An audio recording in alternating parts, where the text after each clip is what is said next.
স্বাগতম জনাইছোঁ এইটো ইউটিউব চেনেলত। আজি আমি আলোচনা কৰিম ক্লাছ 8ৰ এছামিছৰ পাৰ্ট 4 বা চেপ্টাৰ 4, যাৰ নাম হৈছে জাগা জননীৰ সন্তান।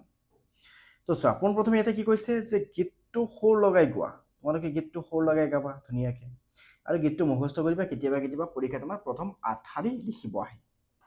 গীতটো ভালদৰে পঢ়া আৰু বুজি লোৱা।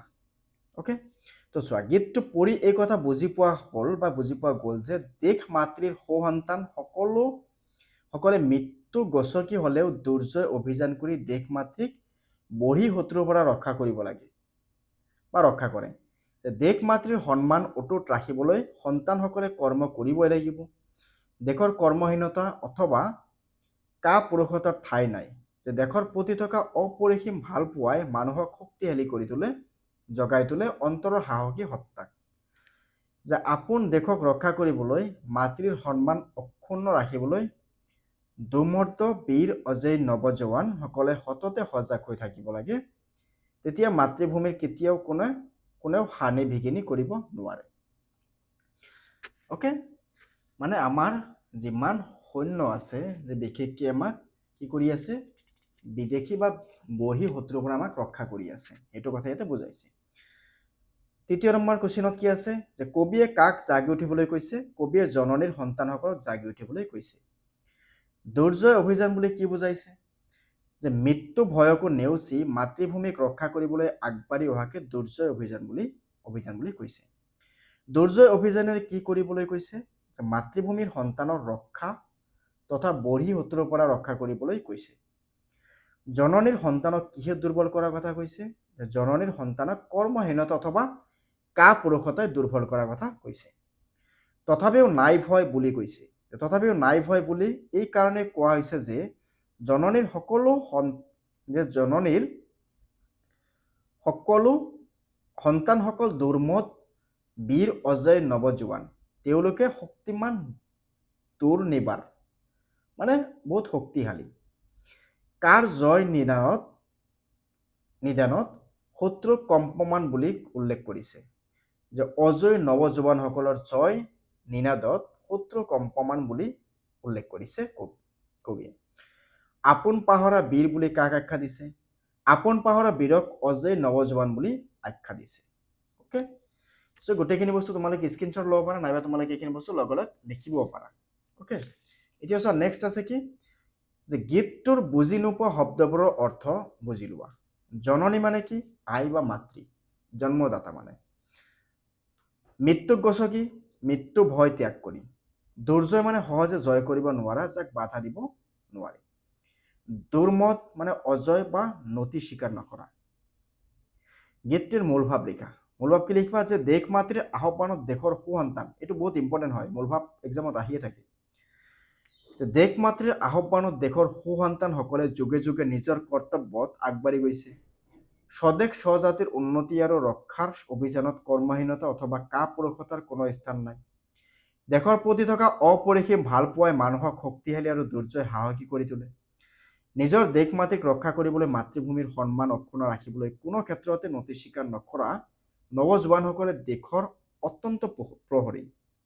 এইসকল জোৱানৰ সদা সতেজ হৈ থাকিলে দেশৰ সদায় সুৰক্ষিত হৈ থাকিব। নাম্বাৰ 6ত কি আছে? ইয়াত আছে ভাষা অধ্যয়ন, মানে আমি ব্যাকৰণ শিকিম এইবাৰ। বাক্য ৰচনা কৰা। প্ৰথমে কি আছে? শক্তিমান। শক্তিমান পুৰুষে কাৰোলৈকে ভয় নকৰে। বাক্য ৰচনাত বাক্যবোৰ তুমি বেলেগকৈ লিখিব পাৰা। মই যেনেকৈ লিখি দিছোঁ তেনেকৈ নিলিখি বেলেগকৈ লিখিলেও চলিব, কিন্তু তোমালোকে এনেকৈ লিখি দিলেও পৰীক্ষাত নাম্বাৰ পাবা। কাপুৰুষ মানে সমাজ আৰু দেশৰ অন্যায় কাপুৰুষে সেই কাম কৰে। নিনাদ গহনা বনত চৰাই চিৰিকতি সুললিত নিনাদে মনত বৰ আনন্দ দিয়ে। অজেয় মহাবীৰ লাচিত এগৰাকী অজেয় বীৰ আছিল।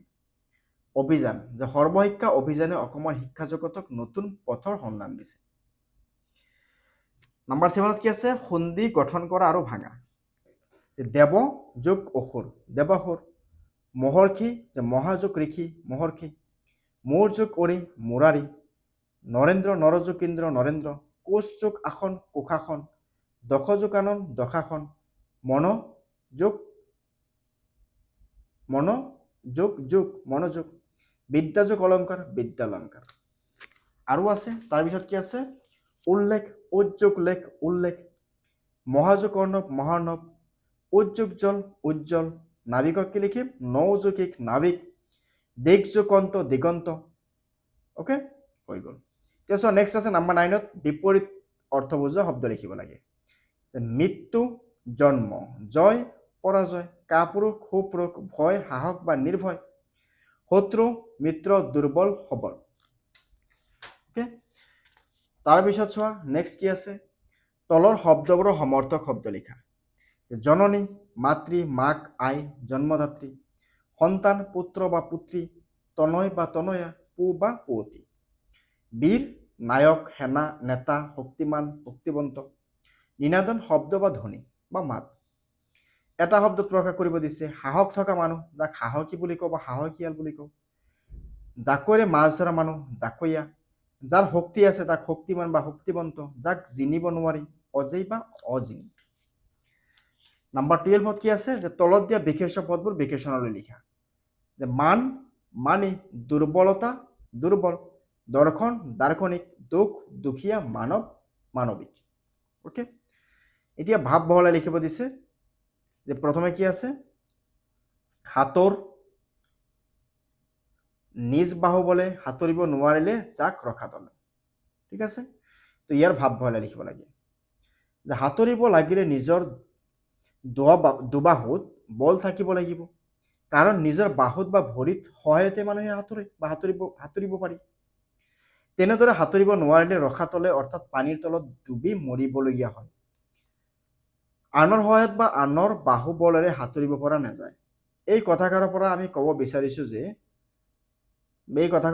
ইয়াকে ক'ব বিচাৰিছে যে যদি জীৱনত যদি মানুহে কিবা এটা কামত সফলতা লাভ কৰিব বিচাৰে তেনেহ'লে নিজেই তাৰ বাবে কঠোৰ পৰিশ্ৰম যত্ন কৰিব লাগিব আনৰ সহায় তেনেকৈ সফলতাৰ আশা কৰাটো একেবাৰে নিষ্ফল নিজৰ কঠোৰ পৰিশ্ৰম আৰু চেষ্টা থাকিলেহে জীৱনত কেতিয়াবা কোনো কামতে সফলতা বা উন্নতি আশা কৰিব নোৱাৰে বৰং জীৱনলৈ অধপতনহে আহি পৰে ওকে তাৰপিছত চোৱা নেক্সট আছে কি জ্যোতিপ্ৰসাদ আগৰৱালাৰ গীত সংগঠিত গাবলৈ অভ্যাস কৰা জ্যোতিপ্ৰসাদ আগৰৱালাৰ এটি গীত ৰূপ কোৱাৰ চুমা পৰশতে লাজকি কুঁৱৰী মৰহি যায় শুনোতে শুৱগা আহি সানি দিলে গোলাপী গালতে ৰঙে চাই চৰাই সপোনৰে সখা আহি দিলে দেখা দিয়া সখী দিয়া হিয়া বিলাই ওকে বা বেলেগ তোমালোকে লিখিব পাৰা এতিয়া চোৱা নেক্সট কুৱেশ্যন নম্বৰ 15ত কি কৈছে জ্যোতিপ্ৰসাদ আগৰৱালাই ৰচনা কৰা নাটক কেইখনৰ নাম লিখি তাৰে এখন কাহিনীও চমুকৈ লিখা যে জ্যোতিপ্ৰসাদ আগৰৱালাই ৰচনা কৰা নাটক কেইখনৰ নাম হ'ল শোণিত কুঁৱৰী কাৰেঙৰ লিগিৰি ৰূপালীম নিমাতী কইনা বা ৰূপকৰ সোণ পখিলী লভিতা খনিকৰ কনকলতা সুন্দৰ কোঁৱৰ এই নাটকসমূহৰ ভিতৰত নিমাতী কইনা বা ৰূপকৰ জ্যোতিপ্ৰসাদ আগৰৱালাৰ এখনি মনোমোহা শিশু নাটকীয়া ইয়াৰ কাহিনীটো চমুকে তলত উল্লেখ কৰা হ'ল যে আমাৰ বুঢ়ী আইৰ সাধুৰ অন্তৰ্গত নিমাতী কইনা নামৰ সাধুটিৰ কাহিনী এটা নাটকখনি ৰচনা কৰা হৈছে ইয়াত ঘাইকৈ দুটা চৰিত্ৰ হ'ল নিমাতী কইনা আৰু ৰূপকৰ তো নিমাতীক ইয়াত বোধন কৰিবলৈ দিয়া কলালক্ষী স্বৰূপে আৰু ৰূপকৰক চিৰ সুন্দৰৰ প্ৰধান মহাসিদ্ধি সাধন ৰূপে অংকন কৰিছে কলালক্ষী সাধকৰ আমন্ত্ৰণ আৰু বোধন মন্ত্ৰণতে উদ্দীপ্ত হৈ জগতত হাঁহে ওকে সো এইখিনি লিখিলে চলি যাব আশা কৰোঁ তোমালোকে এইখিনি বস্তু বুজি পাইছা এইটো কোৱেশ্যন ইমান এটা ইম্পৰ্টেণ্ট নহয় যদিও আগৰখিনি যিখিনি আছিল পাৰ্ট ভিত্তিক প্ৰশ্নখিনি বহুত ইম্পৰ্টেণ্ট হয় তো তোমালোকে এইখিনি বস্তু বহুত ধুনীয়াকৈ পঢ়িবা আৰু কিবা সমস্যা থাকিলে কমেণ্ট কৰি জনাবা লগতে চেনেলটো ছাবস্ক্ৰাইব কৰিব নাপাহৰিবা আমি আকৌ লগ পাম পৰৱৰ্তী ভিডিঅ'ত ধন্যবাদ